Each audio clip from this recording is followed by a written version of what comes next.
Ahí está, me encierro en el conventillo de la ideología. Esa era la respuesta de Francisco al joven, a Leonardo, ¿no? Que había hablado anteriormente del tema de acoger al que piensa diferente. Camilo, creo que habíamos ido a la pausa y querías decir algo. No, ese es básicamente el plan, el gran plan de la Iglesia, el que está defendiendo ultranza. Aquí caben todos, y esta es la imagen que yo tengo que dar. Nos habíamos quedado, estábamos hablando de si el Papa va a Cuba a defender los intereses de la Iglesia Católica cubana. También, y felicita hoy en la misa de Holguín a la Iglesia Católica cubana por su desempeño en la isla, por su desempeño en estos años. Vamos a analizar eso si les parece.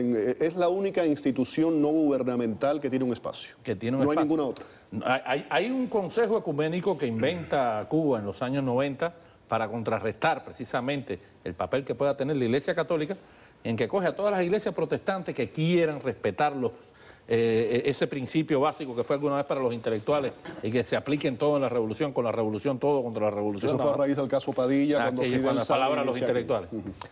Pues entonces, ese consejo ecuménico funciona fundamentalmente asociado con Estados Unidos y con el pastor Lucius Walker y Pastores por la Paz y toda aquella cosa. Pero la Iglesia Católica recupera su rol principal cuando la visita del Papa se anuncia de Juan Pablo II. Y hay un sincretismo y una falta de conocimiento religioso dentro del pueblo cubano actual que llega a considerar que es lo mismo una religión afrocubana que la Virgen de la Caridad del Cobre, el catolicismo. Esa convergencia que tiene en muchos casos un basamento de falta de conocimiento real, pero que hace que perdure y que persista la imagen de la Virgen de la Caridad como la santa patrona de Cuba para todos y como la santa a la que se le pide, aunque algunos lo llamen cachita y otros ochún, la santa que se le pide cuando el cubano cree que necesita un apoyo espiritual. Yo quisiera anotar una cosa, porque me encuentro entre dos criterios aquí. Y cuando tú hablabas de la iglesia cubana y el recorrido que ha tenido, no podemos olvidar. Yo me acuerdo cuando yo era muy jovencito, niño, yo veía aquellas figuras de aquellos curas y aquellas monjitas que iban a las pocas iglesias que quedaban. Yo vivía en 27 y F, en 23 y F había un convento. Aquellas monjitas que iban a cuidar a los enfermos y parecía que siempre regresaban de una derrota. Aquellos rostros ascéticos, yo siempre pensé de niño que los curas no sudaban. Tú los ves como una cosa por encima de lo terrenal.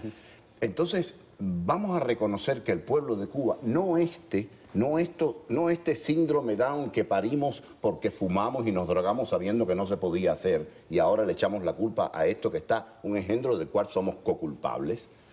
El pueblo de Cuba, cuando éramos nosotros, le dimos la espalda a la religión, salimos despavoridos, dándonos codazos y poniéndonos zancadillas y ni siquiera nos preocupamos de ver dónde había caído la cruz.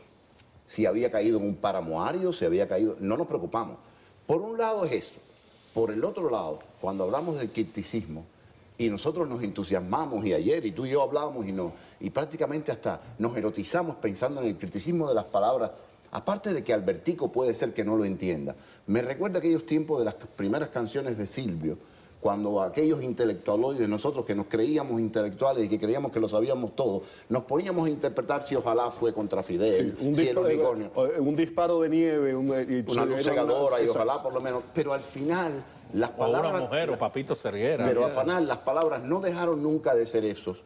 Jamás nos salieron alas. No nos convertimos en unicornios. ¿Sabes lo que me vino a mí en la mente? Ahora hablas de Silvio. Esos aplausos que estábamos viendo cuando hablaba este joven, me recuerda a un CD que tengo de Carlos Varela, donde Carlos Varela cita a un amigo que se fue a Miami, el árbol que sale, y automáticamente los aplausos. Es la misma respuesta que se ve en los 60, la época esa de Silvio, después en los 80, 90 con Carlos Varela, y ha sido una constante a través de los años. Y aquel dúo de Silvio y Feliciano, Viva la Esperanza, Negra Grande y no sé qué, Verde y Azul, cuando parecía que después... Entonces después entró Venezuela, el periodo especial se pudo superar, y el problema es que llevamos 50 años leyendo... Se interpretan cosas que no son... O que son, pero las palabras si no dejan de ser palabras... O que queremos que sean.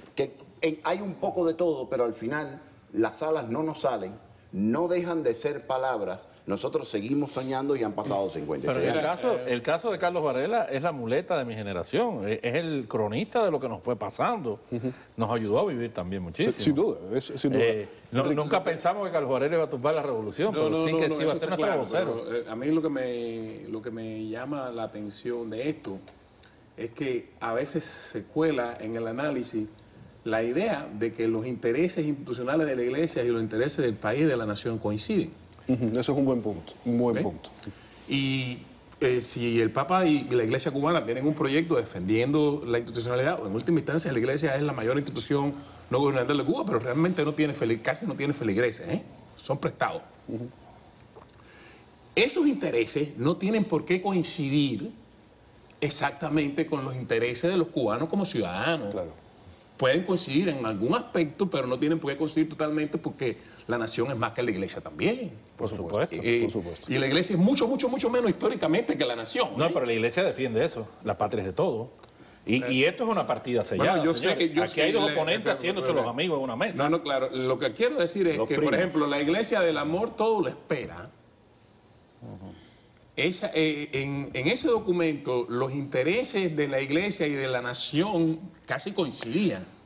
Ahora no lo veo así, coinciden en algunos puntos, pero en otros noto que la Iglesia prefiere el diálogo con el poder, un poder un poco podrido, como para tener un diálogo civilizado con él, y pone en un segundo plano temporalmente, pero hay un problema moral y ético ahí, si se trata de la Iglesia. Claro. Pero nunca han dejado de evangelizar, nunca han dejado de ayudar a los presos, nunca han dejado de atender a los pobres en la Iglesia.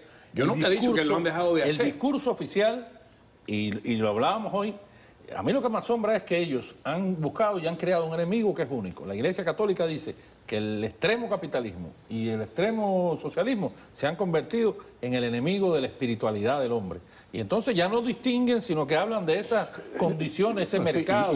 Pero ¿dónde está? O sea, compara este padre, el Santo Padre, con Juan Pablo. O sea, qué diferencia, hombre. Un hombre que vino para hablar de los derechos humanos, de los derechos universales. Que habló o sea, el y último este día prácticamente no lo ha mencionado. Tú mencionaste si vino el Papa o vino Jorge. Bergoglio. Yo creo que vino Bergoglio. O sea, un argentino que se crió en un país corrupto, en lo cual los gobiernos siempre ha habido una gran discrepancia en el sector económico y hasta cierto punto